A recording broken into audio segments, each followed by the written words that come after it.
Penggerebekan 8 pelaku anggota sindikat jual beli data pribadi di sebuah hotel cottage di kawasan Juanda, Sidoarjo. Iya.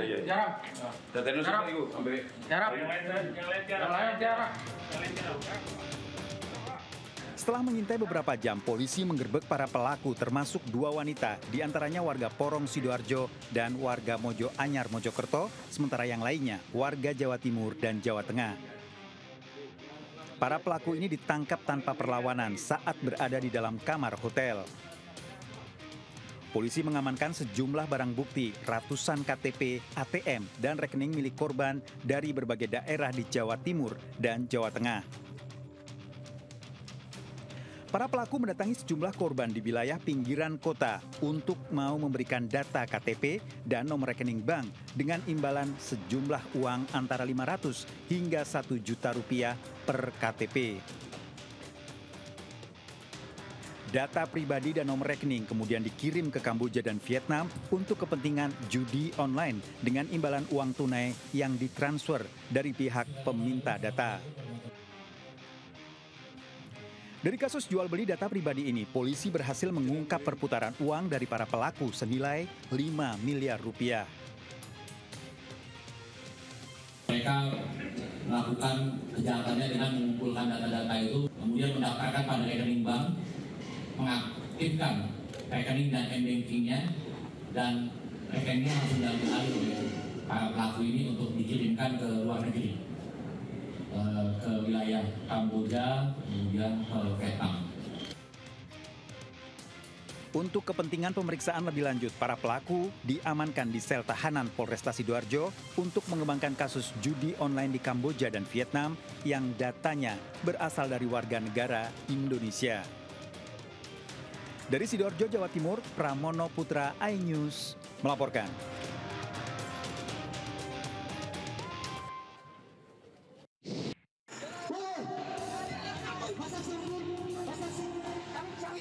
Aksi unjuk rasa yang digelar puluhan mahasiswa dari Himpunan Mahasiswa Islam HMI di depan kantor Bupati Polewali Mandar berlangsung ricuh. Suasana memanas saat massa membakar ban bekas dan berusaha dihalangi oleh petugas Satpol PP.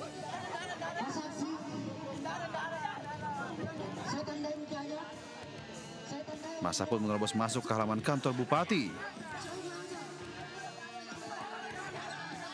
Aksi saling dorong antara mahasiswa dan petugas pun terjadi, bahkan nyaris baku hantam. Unjuk rasa ini digelar sebagai bentuk kecaman terhadap kinerja Bupati Polewali Mandar yang dinilai gagal menyelesaikan berbagai persoalan.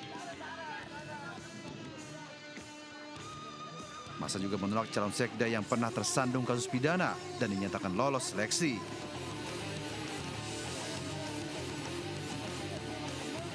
Kericuan ini sempat membuat aktivitas di kantor Pemda Polewali Mandar terganggu. Dari Polewali Mandar, Sulawesi Barat, Uzar Zainal melaporkan.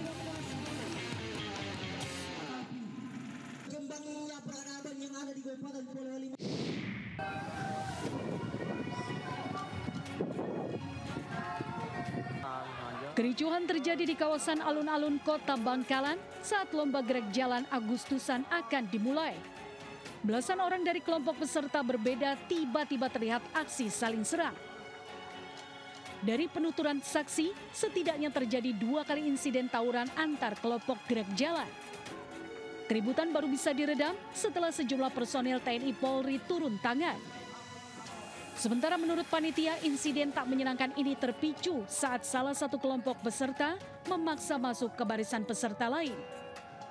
Panitia pun menyayangkan kericuhan ini karena kegiatan ini harusnya menjadi ajang silaturahmi untuk mempererat persatuan dan kesatuan antar anak bangsa, bukan malah menjadi ajang tawuran.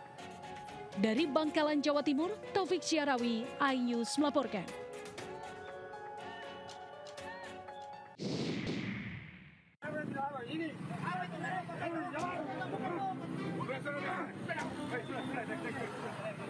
Cekcok berujung penganiayaan ke wajah petugas Dinas Perhubungan Makassar yang sedang mengatur lalu lintas pada konser band Dewa 19 dan Niji di salah satu pelataran pusat perbelanjaan. Pelaku yang merupakan juru parkir liar terlibat cekcok dilerai polisi dan petugas Dishub lainnya. Pelaku merupakan seorang juru parkir liar yang memanfaatkan situasi membludaknya pengunjung konser. Pelaku memanfaatkan badan jalan sebagai lahan parkir. Petugas Dinas Perhubungan melakukan pengaturan arus lalu lintas dan pengamanan di wilayah tersebut. Kemudian anggota pelaku juru parkir liar ini mengarahkan kendaraan untuk memarkir di sekitar badan jalan, sehingga dilakukan peneguran dan merasa tersinggung dan melakukan penganiayaan. Tersangka terancam hukuman maksimal 2 tahun 8 bulan penjara. Dari Makassar, Sulawesi Selatan, Syahrul Adiaksa, iNews melaporkan.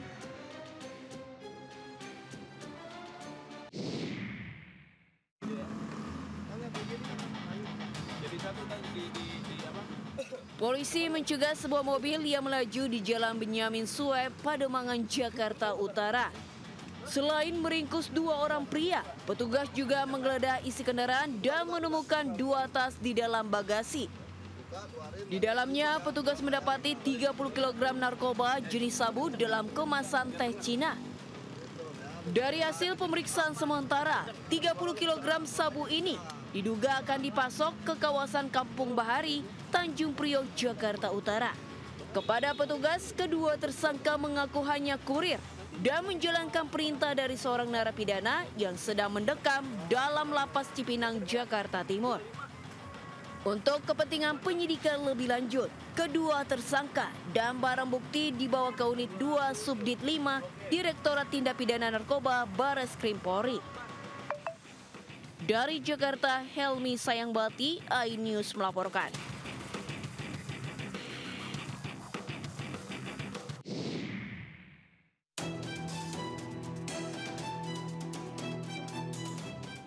Aksi para pelaku ganjal ATM terekam CCTV saat tengah beraksi di galeri ATM SPBU di Kecamatan Medan, Selayang, Sumatera Utara. Korban yang hendak mengambil uang namun berulang kali gagal didekati salah satu pelaku yang berpura-pura membantu, kemudian menukar kartu ATM korban dengan kartu yang telah dimodifikasi sambil menghafal PIN yang dimasukkan korban. Beberapa jam kemudian uang di rekening korban dikuras di mesin ATM lain. Korban yang kehilangan saldo sebesar Rp706 juta melaporkan kejadian ke polisi. Polisi pun dengan cepat meringkus 4 pelaku, 2 diantaranya merupakan residivis kasus serupa. Diketahui dalam aksinya, para pelaku memiliki peran masing-masing dan menyiapkan tusuk gigi yang telah dimodifikasi untuk mengganjal slot kartu ATM. Polisi menyita barang bukti puluhan kartu ATM berbagai bank yang telah dimodifikasi, alat pengganjal slot kartu ATM, sepeda motor, serta pakaian yang digunakan saat beraksi.